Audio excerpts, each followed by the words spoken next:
بسم اللہ الرحمن الرحیم اللہم صلی علی آل محمد صلی اللہ تعالیٰ علیہ وآلہ وسلم. السلام علیکم. Welcome to 365 degrees on 365. خواتین و حضرات, before we go to the false flag operation by India, اس کا ذکر کرنے سے پہلے میں آج مزدوروں کا ذکر کرنا چاہتا ہوں کیونکہ آج لیبر ڈے ہے.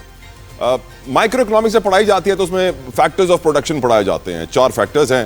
ایک لینڈ ہے, ایک انٹرپرینیورشپ ہے, ایک کیپٹل ہے اور ایک لیبر ہے. لیبر بڑا امپورٹنٹ ہوتا ہے پیداواری عمل کے لیے. دنیا کا اس وقت سب سے بڑی طاقت میں سمجھوں گا معاشی طور پہ جو ملک ہے اس کا نام ہے چین, اور چین نے اپنی آبادی اپنے لیبر سے بھرپور فائدہ اٹھاتے ہوئے آج یہ معاشی ترقی حاصل کی ہے.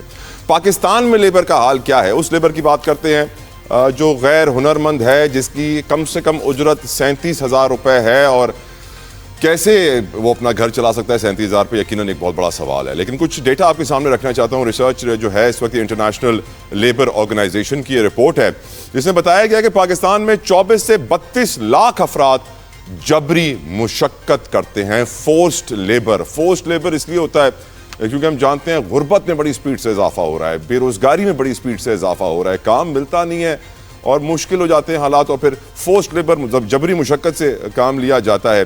اور یہ انٹرنیشنل لیبر آرگنائزیشن کی رپورٹ ہے جس کے مطابق وطن عزیز میں گھریلو ملازمین کے طور پر کام کرنے والے بچوں کی تعداد, چائلڈ لیبر, 2,64,000 ہے. یہ بچے جو گھروں میں کام کرتے ہیں, اور یہ اسی لیے بچوں کا استعمال کیا جاتا ہے گھروں میں کیونکہ ظاہری بات ہے وہ سیلری نہیں مانگتے جو بڑے مانگتے ہیں. اگر آپ کوئی بڑا نوکر گھر میں رکھیں گے تو وہ ظاہری بات ہے 25-30 ہزار روپے تنخواہ مانگے گا کیونکہ اس کو اپنی فیملی کو سپورٹ کرنا ہوتا ہے.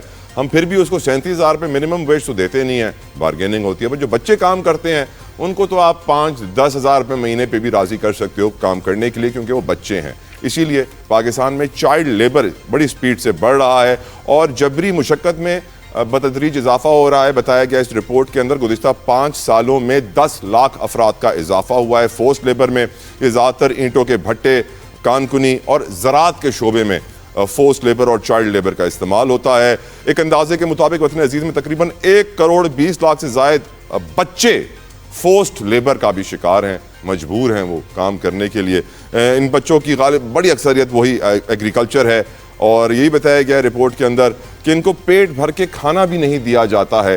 ان کو اس طرح کے ماحول میں رکھا جاتا ہے جو بہت ہی خطرناک ہے ان بچوں کے لیے. یہی بتایا گیا ہے کہ جو حالات ہیں اگر اس پہ فوری ایکشن نہیں لیا گیا تو بڑی مشکلات ہو جائیں گی. اور آپ کو ایک اور رپورٹ کی ڈیٹیلز ہی بتاؤں میں, کیونکہ آج کل جس طریقے سے دنیا سوچ رہی ہے وہ بدل رہا ہے. پہلے ہم بات کرتے تھے منیمم ویج کی, اب بات کی جا رہی ہے لیونگ ویج کی, کہ زندہ رہنے کے لیے کم سے کم اجرت کیا ہونی چاہیے, جس کے لیے ویج انڈیکیٹر فاؤنڈیشن نے ریسرچ کی ہے پاکستان میں.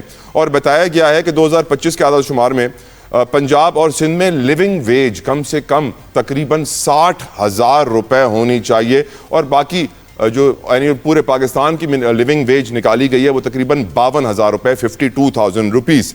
اب سوچئے کہ 37,000 میں 4 بچے اگر گھر میں ہوں تو وہ کس طرح اپنا گزار بسر کرے گا.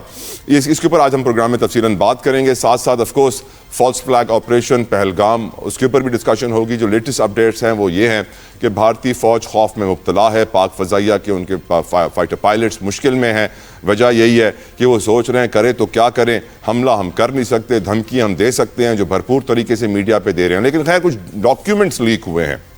ان جو لیک ڈاکیومنٹس ہیں انڈیا کے, ٹیلی گرام ایک ایپ ہے اس کے تھرو یہ لیک کیے گئے ڈاکیومنٹس, اور ان ڈاکیومنٹس میں جو چیزیں سامنے آئی ہیں کہ آرڈر یہ کچھ کرتے تھے اور وہاں پہ ان کے بندے کام کچھ کرتے تھے. آرڈر یہ کیا گیا تھا کہ 36 گھنٹے بعد میڈیا پر پاکستان پاکستان پاکستان کا راگ آلاپنا شروع کیا جائے گا.